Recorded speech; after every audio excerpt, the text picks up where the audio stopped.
Praise the Lord. இந்த November மாதத்தில் 25ஆம் தேதி ஆகிய இந்த செவ்வாய்க்கிழமையின் காலை வேளையில் தெய்வ சமூகத்தில் வந்திருக்கிற ஒவ்வொருவரையும் கர்த்தர் தாமே ஆசிர்வதிப்பாராக. இந்த நாளிலும் நம்ம தியானிக்கிற கர்த்தருடைய வார்த்தை நம்முடைய பரிசுத்த வேதாகமத்தில் யோவேல் தீர்க்கதரிசியின் புஸ்தகம் 2ஆம் அதிகாரம் 28வது வசனம். The book of Joel chapter 2 verse 28. அதற்கு பின்பு நான் மாம்சமான யாவர் மேலும் என் ஆவியை ஊற்றுவேன். அப்பொழுது உங்கள் குமாரரும் உங்கள் குமாரத்திகளும் தீர்க்க தரிசனம் சொல்லுவார்கள். உங்கள் மூப்பர் சொப்பனங்களையும் உங்கள் வாலிபர் தரிசனங்களையும் காண்பார்கள். அல்லேலூயா. கர்த்தருடைய அருமையான இந்த வாக்குத்தத்தமான வார்த்தைக்காய் கர்த்தரை நாம் ஸ்தோத்திரிக்கலாம். ஆண்டவர் சொல்றாரு, அவருடைய பரிசுத்த ஆவியானவரை அவர் மாம்சமான யாவர் மேலும் ஊற்றுவேன் என்று வாக்கு கொடுத்திருக்கிறார். ஹல்லேலூயா. இந்த மாம்சமாக இருக்கிற எல்லார் மேலேயும் கர்த்தர் தம்முடைய ஆவியை ஊற்றுவேன் என்று சொல்லுகிறார். ஹல்லேலூயா. இது பழைய ஏற்பாட்டின் புஸ்தகத்தில் யோவேல் தீர்க்க தரிசனமாக எழுதி கொடுத்திருக்கிறத பார்க்குறோம். நமக்கு தெரியும், பழைய ஏற்பாட்டு நாட்களில் பரிசுத்த ஆவியானவர் பிரத்யட்சமாக அவர் வெளிப்படவில்லை. அவர் ஊற்றப்படாத ஒரு காலமாய் காணப்பட்டது. ஆனாலும் அநேக தேவ மனிதர்களை ஆவியானவர் நிரப்பி அந்தந்த சூழ்நிலையில் செய்ய வேண்டிய சில காரியங்களை அவர்கள் செய்தார்கள் என்றும் நாம் அறிந்திருக்கிறோம். சிம்சோனுடைய எக்ஸாம்பிளை நம்ம பார்க்கும்போது அவனுக்குள்ள ஆவி இறங்கிடப்படினால் அவன் என்ன செய்தான், பால சிங்கத்தை ஒரு ஆட்டுக்குட்டியை போல கிழித்து போட்டான் அப்படின்னு சொல்லி நம்ம பார்க்கிறோம். அதெல்லாம் ஆவியானவர் செய்த கிரியைகள் தான். ஆனால் அதற்கு பிறகு ஆவியானவர் அவர்களோடு தங்கி இருக்கவில்லை. ஆனால் ஆண்டவராகிய இயேசு கிறிஸ்துவனுடைய பீரியடில் நீங்கள் பார்க்கும் பொழுது ஈவன் மரியாள் கூட கிறிஸ்துவை எப்படி கற்பம் தரித்தாங்கன்னு சொல்லி நம்ம பார்க்கும்போது பரிசுத்த ஆவியானவர் நிழலிட்டு அப்படியாக அந்த பரிசுத்தமான கற்பத்தை அவர்கள் தரித்தார்கள் என்று நம்ம அறிகிறோம். ஆனால் ஜீசஸ் இந்த உலகத்தில் இருக்கும் பொழுது ஆண்டவர் திரும்பி நான் எடுத்துக்கொள்ளப்படுவேன் என்றெல்லாம் சொல்லும் பொழுது அவர் ஒரு காரியத்தை திட்டம் தெளிவுமாய் சொல்லுகிறார். பரிசுத்த ஆவியானவரை நான் உங்களுக்கு வைத்துட்டு போகிறேன், என்னுடைய ஆவியானவரை உங்களுக்கு கொடுக்குறேன், நீங்கள் தரித்திருந்து அதை பெற்றுக்கொள்ளுங்க.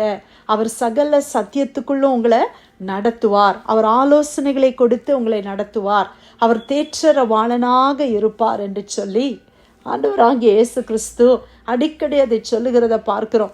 அதைத்தான் நீங்கள் அப்போஸ்தலர் 1ஆம் அதிகாரத்தில் கூட நீங்கள் பார்க்கும்போது அந்த பரிசுத்த ஆவி உங்களிடத்துல வரும்போது நீங்கள் என்ன செய்வீங்க, பலன் அடைவீர்கள். பவர், உங்களுக்கு ஒரு பலன் உண்டாகும். அப்போது நீங்கள் எனக்கு சாட்சிகளாய் மாறுவீர்கள் என்று சொல்லுகிறார். பேதுருவனுடைய லைஃபோ இல்லை சீஷர்களுடைய லைஃபெல்லாம் நம்ம பார்க்கும்போது எவ்வளோ பலவீனமானவர்களாக காணப்பட்டார்கள். பேதுருவெல்லாம் நம்ம பார்க்கும்போது ஆண்டவருடைய மரித்த பின்பு அவர் மீன் பிடிக்கிறதுக்கே போயிட்டார். இனிமேல் ஆண்டவர் தான் இல்லையே, இயேசு தான் இல்லையே அப்படின்னு சொல்லிட்டு அவர் பழையபடி மீன் பிடிக்க போயிட்டார். அந்த இடத்துல ஆண்டவர் திரும்ப வந்து அவரை மறுபடியும் அவரை உயிர்ப்பித்து அவரை ஊழியத்தில் நிறுத்துகிறத பார்க்குறோம். அப்போ தான் ஆண்டவர் சொல்றீங்க, எல்லாம் தரித்திருங்க, நீங்கள் ஜெபம் பண்ணுங்க, ஒருமனப்பட்டு இருங்க, பரிசுத்த ஆவிக்காக காத்திருங்க அப்படின்னு அவர் சொல்லுகிறத பார்க்குறோம். ஆண்டவர் பரமேறி போகும்போது அவங்கெல்லாம் அண்ணாந்து பார்க்குறாங்க. அடுத்த அதிகாரத்தில் நீங்கள் வாசித்தீங்கன்னா அப்போஸ்தலர் 2ஆம் அதிகாரம், அவங்கெல்லாம் ஒருமனப்பட்டு ஆண்டவர் சொன்னதை அப்படியே கீழ்ப்படிந்து ஒரு மேல் வீட்டு அறையிலே தரித்திருந்த பொழுது பரிசுத்த ஆவியானவர் அவர்கள் மேலே பலமாய் இறங்கி வந்தார் என்று நம்ம பார்க்கிறோம். ஒரு விண்ட், ஒரு காற்று, அப்புறம் டங்ஸ் ஆஃப் ஃபயர், அக்கினிமயமான நாவுகளோடு அவங்க மத்தியில் ஆவியானவர் இறங்கி வந்தார். அப்போ அவங்களுக்கு ஒரு பலன் உண்டாகிறது. அவங்க அந்நிய பாஷையில் பேசுகிறாங்க, அவளுக்கு பலன் உண்டாகுது. பயந்து கொண்டிருந்த சீஷர்கள்லாம் இப்போது வெளியில் போய் பிரசங்கிக்கிறாங்க, ஆண்டவரை பற்றி தைரியமாக பிரசங்கிக்கிறாங்க. அது எப்படி வந்துச்சு? பரிசுத்த ஆவியானவருடைய பலத்தால் வந்தது. ஹல்லேலூயா. அதைத்தான் இன்னைக்கு நம்ம அந்த ஆவியானவருடைய பீரியடில் தான் நம்ம வாழ்ந்து கொண்டு இருக்கிறோம். நம்ம ஜீசஸ் லிட்ரலாக நம்மளுடைய மத்தியில் இல்லை, ஆனால் பரிசுத்த ஆவியானவர் நம்முடைய மத்தியில் இருக்கிறார். அதைத்தான் யோவேல் தீர்க்கதரிசி சொல்லுகிறாரு, நாட்கள் வரும். எப்படிப்பட்ட நாட்கள்? மாம்சமான யாவர் மேலும் என்னுடைய ஆவியை ஊற்றுகிற நாட்கள் வரும். அப்போ அந்த பரிசுத்த ஆவியை நம்ம என்ன செய்யணும்? ஆவியானவரை நம்ம பெற்றுக்கொள்ளணும். பரிசுத்த ஆவி அப்படின்னு சொல்லும்போது ஏதோ ஒரு ஸ்பிரிட் அப்படின்னு நினைக்கிறோம். அது ஒரு ஆழ்தன்மை. பரிசுத்த ஆவியானவர் ஹீஸ் அ பர்சன். அவர் ஒரு மனிதனை போல அந்த உணர்வுகளை உடையவர். அதனால தான் எபேசியரில் பவுல் அப்போஸ்தலர் சொல்கிறாரு, நீங்கள் பரிசுத்த ஆவியானவரை நீங்கள் என்ன செய்திடாதீங்க, துக்கப்படுத்தாதீங்க.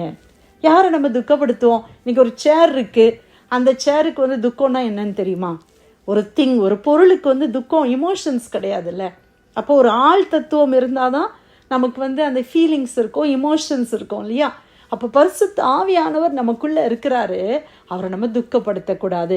இன்னொன்று நம்ம புரிஞ்சுக்கொள்ளணும், இந்த பரிசுத்த ஆவியானவருடைய துணை இல்லாமல் யாருமே இயேசுவை கிறிஸ்து என்றோ தேவனுடைய குமாரன் என்றோ அறிக்கை பண்ண முடியாதுன்னு வேதம் சொல்லுகிறது. அப்போ நம்ம இயேசுவை சொந்த ரட்சகராக ஏற்றுக்கொள்கிறதுக்கு முதல் நமக்கு உதவி செய்கிறதே யாரு? பரிசுத்த ஆவியானவர் தான். அப்போவே எனக்கு பரிசுத்த ஆவியானவர் இருக்கிறாரு. ரட்சிப்பை நமக்கு கொடுப்பதே பரிசுத்த ஆவியானவர் தான். ஆனால் அந்த பரிசுத்த ஆவியானவருடைய நிறைவை நான் பெற்றுக்கொள்ள வேண்டும். பரிசுத்த ஆவியானவருடைய நிறைவை தான் நம்ம அனாயிண்டிங் அப்படின்னு நம்ம சொல்கிறோம். அது எந்த சபை பாகுபாடும் இல்லாமல் நம்ம தாகத்தோட, ஆண்டவரே என்ன உங்களுடைய ஆவியினால் நிரப்புங்கப்பா, நான் மாம்சமாக இருக்கிறேன், நான் பலவீனமாக இருக்கிறேன், எனக்கு பலன் வேணும் ஆண்டவரே, உடைய ஆவினால் என்னை நிரப்புங்க, சாட்சியாக நான் வாழ விரும்புகிறேன் ஆண்டவரே, அடிக்கடி விழுந்து போயிடுறேன், அடிக்கடி ஒரு பலவீனத்தில் நான் விழுந்துடுறேன், எனக்கு இந்த பரிசுத்த ஆவியானவரை கொடுங்கன்னு சொல்லி நம்ம தாகத்தோடு கேட்கும்போது ஆண்டவர் சொல்கிறாரு, மீனை கேட்டால் ஒரு தகப்பன் பிள்ளைக்கு பாம்பை கொடுப்பானோ, முட்டையை கேட்டால் நீங்கள் தேளை கொடுப்பீங்களா? இவ்வளோ பொல்லாதவர்களாகிய நீங்களே உங்கள் பிள்ளைகளுக்கு நல்ல ஈவுகளை கொடுக்க தெரிந்திருக்கும் போது பரிசுத்த ஆவியை அவர் கொடுப்பது அதிக நிச்சயம் அல்லவா என்று கேட்கிறார். அவர் நல்ல ஈவு, the beautiful gifts, holy spirit. அந்த ஹோலி ஸ்பிரிட்டை நம்ம எல்லாம் பெற்றுக்கொள்ள வேண்டும். அல்லேலூயா. நம்ம எல்லாருக்குள்ளேயும் அந்த வாஞ்சை இருக்கணும். ஆண்டவரே ஆவினால் நிரப்புங்கப்பா, என் சுபாவம் மாறணும் ஆண்டவரே, எனக்குள்ள பலன் வரணும் ஆண்டவரே, சரீரத்தில் மட்டும் இல்லை ஆவியில் பலனை நான் பெற்றுக்கொள்ளணும், நான் ஆவியில் நடத்தப்படணும் அப்பா என்று சொல்லி நம்ம கேட்கும்போது ஆண்டவர் அந்த ஆவியானவரை நமக்கு கொடுக்கிறார். இந்த வசனத்தில் நம்ம பார்க்குற விதமாக ஆண்டவர் சொல்கிறாங்க, உன் குமாரரும் குமாரத்திகளும் என்ன செய்வாங்களாம்? தீர்க்க தரிசனம் சொல்லுவாங்க. இன்னைக்கு நம்ம மகனோ மகளோ ஒருவேளை ஆண்டவருக்கு விரோதமான காரியத்தை செய்துட்ருக்கலாம். ஆனால் இந்த வசனத்தை வச்சு நம்ம ஜெபம் பண்ணும்போது, இந்த வசனத்தை வச்சு நீங்கள் ஜெபம் பண்ணுங்க, ஆண்டவரே என் மகன் தீர்க்க தரிசனம் சொல்லுவான் ஆண்டவர், என்னுடைய மகள் தீர்க்க தரிசியாக மாறணும்னு ஜெபம் பண்ணுவோமா?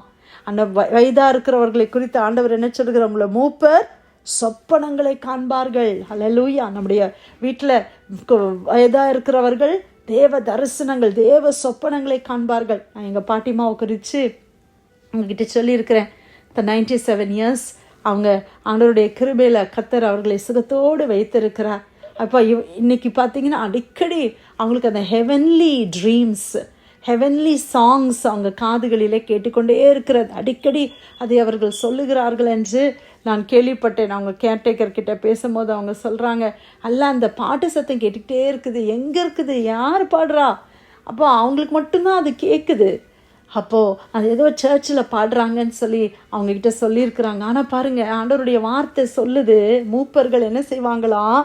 சொப்பனங்களை காண்பாங்க. அவங்க படுக்கும்போது அவங்களுக்கு ஆண்டவர் சொப்பனங்களை கொடுக்குறாரு. பரலோகத்தின் சொப்பனங்களை கர்த்தர் கொடுக்கிறார். இயேசுவினுடைய சொப்பனங்கள் அவர்களுக்கு கிடைக்கிறது. நம்முடைய வாலிபரை குறித்து ஆண்டவர் சொல்றார், தரிசனங்களை காண்பார்கள். நம்முடைய வாலிப பிள்ளைகள் தரிசனங்களை காண வேண்டும். ஹல்லேலூயா. விஷன்ஸை அவங்க பெற்றுக்கொள்ளணும். ஆண்டவர் ஒரு தரிசனத்தில் பவுலோடு சந்தித்து அவரை மகா பெரிய அப்போஸ்தலனாய் கர்த்தர் மாற்றினாரே. நம்ம பிள்ளைகள் எல்லாம் தரிசனங்களை காணணும், தீர்க்க தரிசிகளாய் மாறணும். அவருடைய வாயிலிருந்து வர்ற வார்த்தை எல்லாம் நல்ல ப்ராஃபட்டிக்கல் வேர்டாக வரணும். ஹல்லேலூயா. இன்றைக்கி ஒருவேளை தேவையில்லாத வார்த்தைகளை பேசி கொண்டு இருக்கலாம். ஆனால் இந்த வசனத்தில் கை வச்சு நம்ம ஜெபம் பண்ணலாம். யோவேல் 2:28 ஞாபகம் வச்சுக்கோங்க. ஆண்டவருடைய வசனம் நிறைவேறும். அவர் வாக்கு பண்ணினதை நிறைவேற்றுகிற தேவன் நிச்சயமாய் செய்து முடிப்பார். ஹல்லேலூயா. யோவேல் 2:28 அதற்கு பின்பு நான் மாம்சமான யாவர் மேலும் என் ஆவியை ஊற்றுவேன். அப்பொழுது உங்கள் குமாரரும் உங்கள் குமாரத்திகளும் தீர்க்க தரிசனம் சொல்லுவார்கள். உங்கள் மூப்பர் சொப்பனங்களையும் உங்கள் வாலிபர் தரிசனங்களையும் காண்பார்கள். கர்த்தர் கொடுத்த அருமையான இந்த வாக்குத்தத்தத்துக்காய் கர்த்தருக்கு நன்றி செலுத்தி பிரேயர் லைனில் வந்திருக்கிற யாராவது நம்ம ஜெபிக்கலாமா?